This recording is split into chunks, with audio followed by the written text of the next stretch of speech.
Well, hello everyone. Thank you for having me today. I'm so excited to share this with you. Thank you for the invitation, Belinda. Well, what can I say? My name is Avril.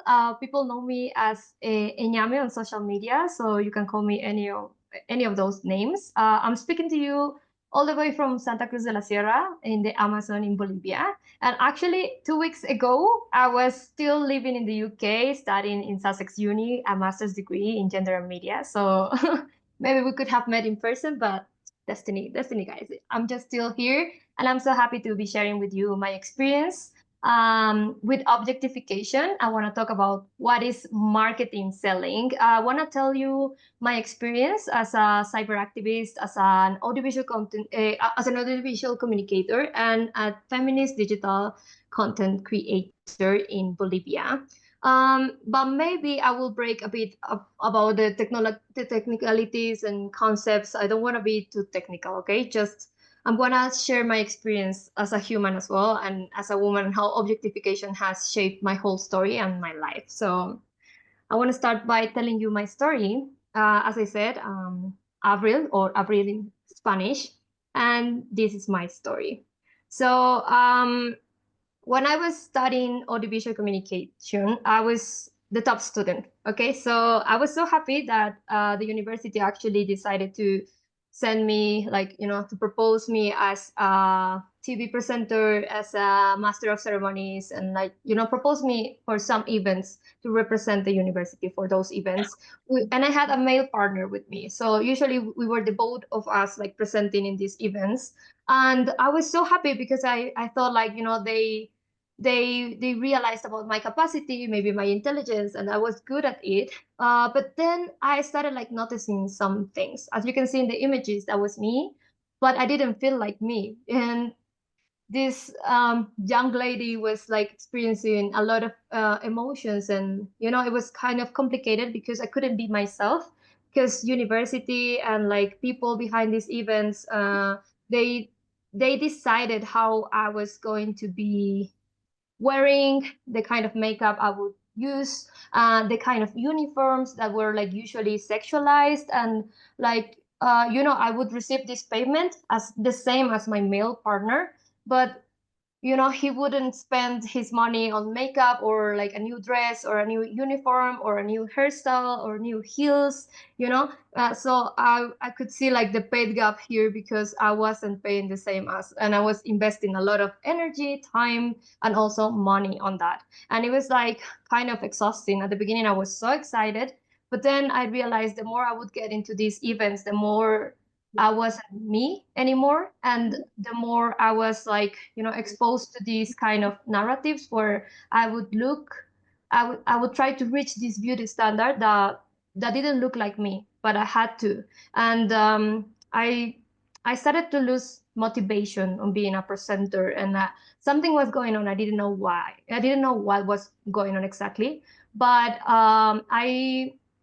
I started doing my research when I was in sixth semester, and parallelly, I was also, like, working as an event coordinator and assistant in communication and marketing events. So I could see, like, what kind of women were hired, and, like, what kind of presenters they had, and they would be struggling the same as me. So I could see it, like, from a third observer perspective, and it was, like, a lot to digest. So when I was started my research in sixth semester, I found this TED Talk that completely changed my life and my whole perspective about this topic, and I knew about sexual objectification. This TED Talk is called The Sexy Lie, by the way, by Caroline Hellman, and I totally recommend you to watch it because it's life-changing. Maybe you already watched it, I don't know, but I suggest it. So yeah, what is sexual objectification? Perfect, good answer. So pretty much is that. Well, technically, like, if we follow some concepts about, like, authors like Nosbone, Barkey, Fredrickson, and Roberts, we can say that sexual objectification is when a woman, well, a human, but mostly it happens to women. In this case, we're going to talk about women, okay? So sexual objectification is when a woman is seen only for her body, treating or representing her as an object or tool for male pressure rather than a whole person. So she loses her identity and she's just like merely reduced as an object, as a sexual object. So I came across this concept and my life completely changed. And actually, I became so angry at everything, like especially to my career, because I was like, I don't want to be part of this narrative. What can I do from my role? And I won't lie, like I spent several years like really, really angry. Didn't know what to do exactly. So I didn't pursue my career in the direction of marketing because of that reason. Of course, I know that now there are other ways, there are solutions. But in that moment, I was like, no, I don't want to be a marketer anymore, you know. After that, I'll tell you the rest of the story. But yeah, this concept impacted my life a lot, and not only mine, but other women as well. So now I want to explain a bit more about my context and how objectification culture is in Santa Cruz de la Sierra, my city in Bolivia. Karen Hellman also explains some characteristics that are really, really common in objectification culture. She mentions 7 criteria, but I will only mention 3 right now, which are actually, if you see it from the marketing perspective, are some strategies that marketing uses to objectify women in their ads, for example. But it also happens in TV, in video games, in music, yeah, and all kinds of media, and of course social media as well. But now we will focus only on ads so that you can know about what's going on in my context. Okay, so one of the first characteristics is body fragmentation. So usually you can see only pieces of the body, as you can see in this first image, and they are trying to sell a couch and they only show like this part of the female body.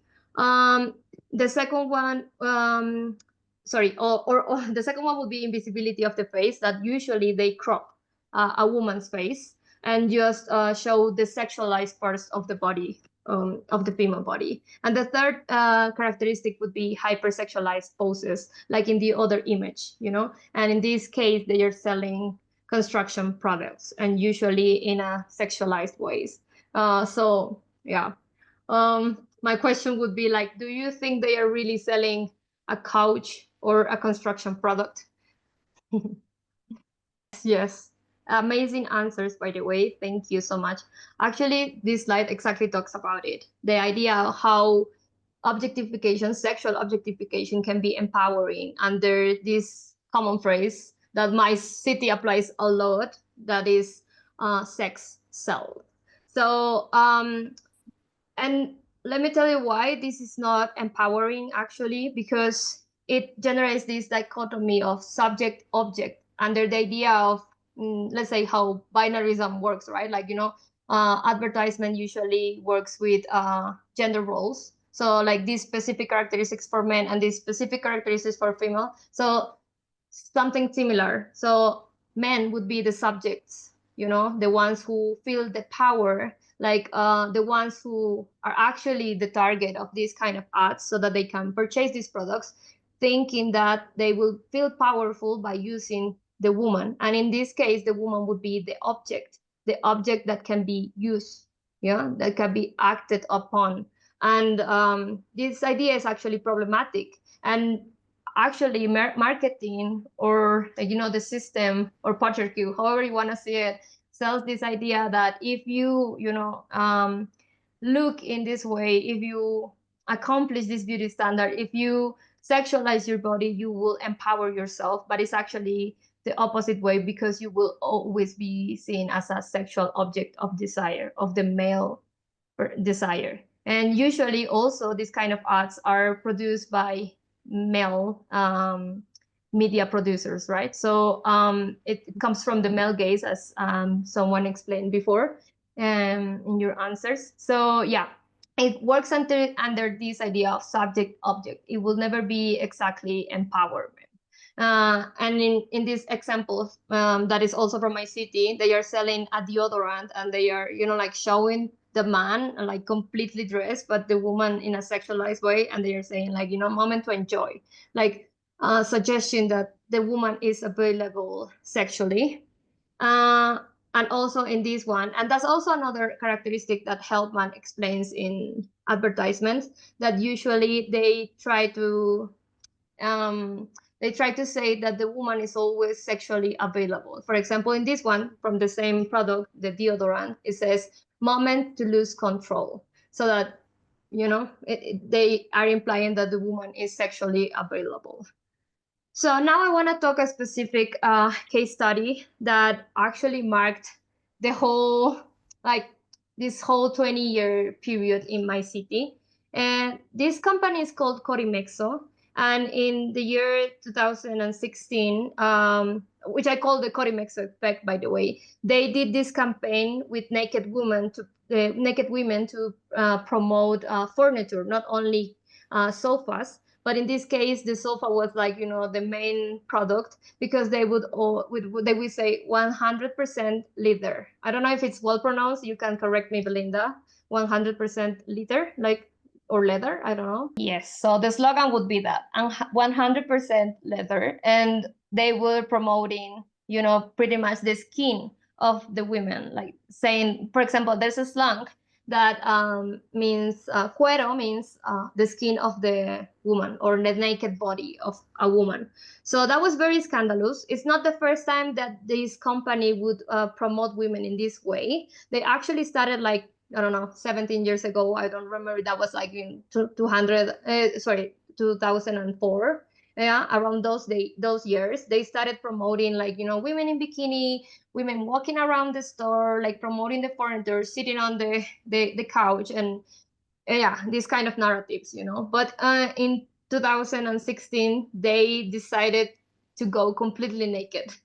And this ad would go like, you know, in TV commercials, in time that the children, families would see it, and like it was really, really scandalous. Of course, like there were all other campaigns, other advertisements that would show something similar, but this was like really, really scandalous. Even like some feminist collectives would start like protesting about this, and this escalated because in the year 2013, there was this law promoted to protect women from many kinds of violence, and one of them was symbolic and mediatic violence. So like it's supposed to be against the law to do this kind of advertisements, but nobody would do anything until that moment.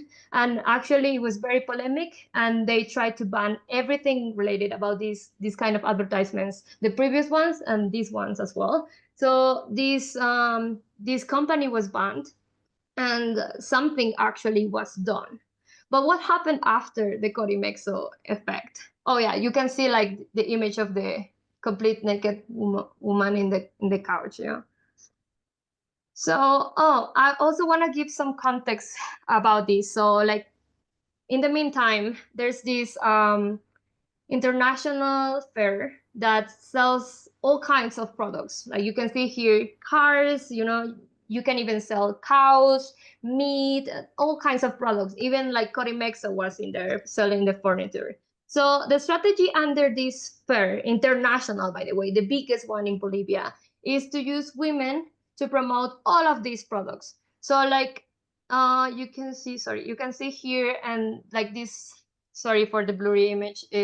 So this is like how they promote. They call it azafatas. So these kind of models that are promoters that will boost your product. They will show and promote your product with their bodies, and they have specific sexualized uniforms to promote all kinds of brands and products like cars. Like this is, for example, painting and like that. So in the meantime, this wasn't only in campaigns on TV or advertisements, you know, like on YouTube. It was everywhere. It was in stores, and like women were forced to wear these sexy attires so that they could promote. For example, this is you know, Pepsi, and then Cuba Libre, this alcoholic drink, and I will show a bigger example on this alcoholic drink as well, so that you can understand. Like this is a beer campaign, and they would all every year promote a calendar so that it can be in every store, and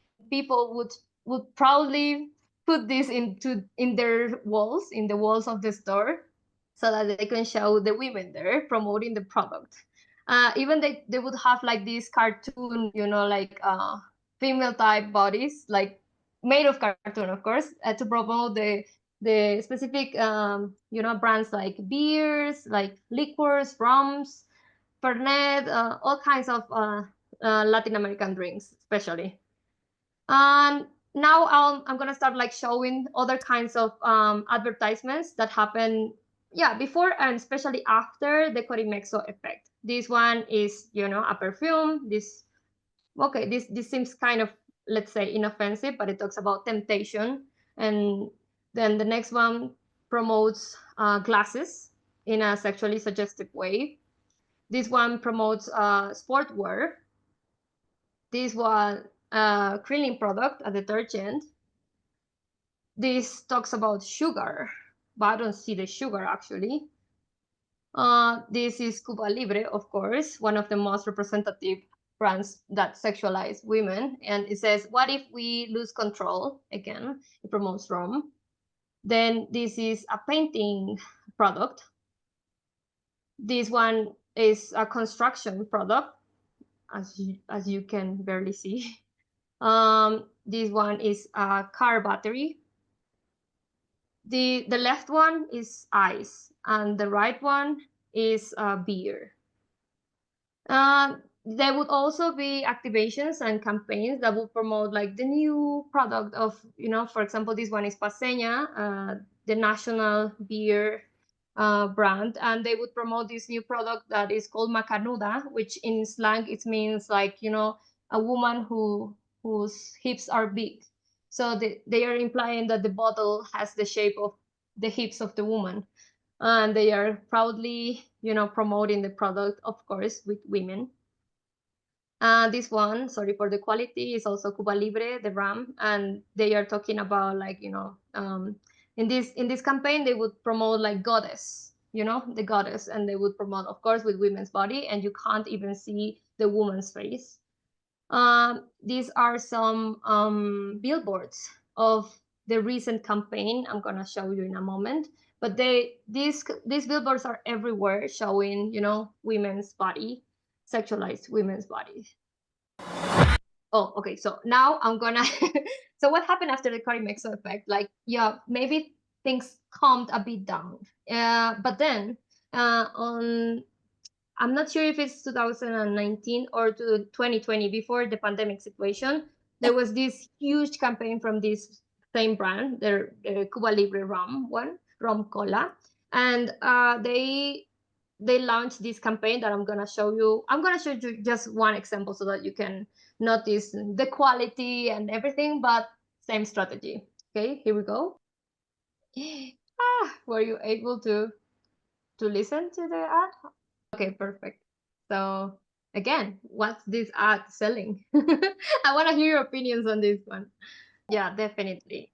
And actually, like, the authors I mentioned before, they actually said that the more you are exposed to this kind of advertisements or, sexually objectifying images or content, like this media, makes you like, internalize this kind of feeling that you will never be enough, or that you have to reach these beauty standards, you have to be a sexual object for the male pleasure. So of course it has a lot of impact, and it's pretty much connected to all the things you've been seeing like in this class, like even colonization. Something I didn't even mention, and sorry about that, that in Santa Cruz, I don't know if you heard like about this concept of Venezuela, for example. Like sometimes they say that Venezuela is the city of the misses, like, the most beautiful women in the world are, because they win lots of times Miss Universe. So it applies the same as my city. So they say like the most beautiful women in Bolivia are in Santa Cruz de la Sierra, and actually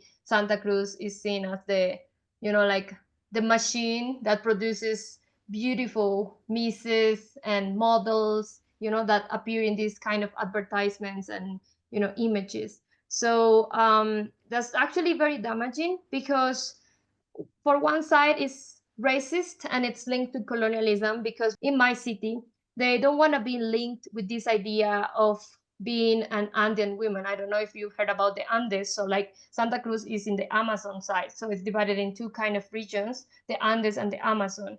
And there's this idea that Bolivia is linked with being indigenous, which is true, by the way. We have a lot of indigenous population. And Santa Cruz doesn't want to be linked as, this beauty of the ideal of the indigenous or Andean woman.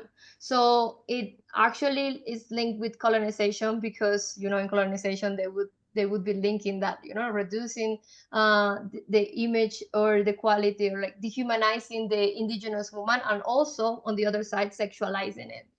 So like there are two kinds of, for example, beauty ideals of the female body in Santa Cruz. The one that is even like, under these European and white beauty standards, or the other one that would be reinforcing this concept about the sensual Latina that we know, like, with your tan skin and so sexy, exposed, and with, these specific characteristics in your face and your body.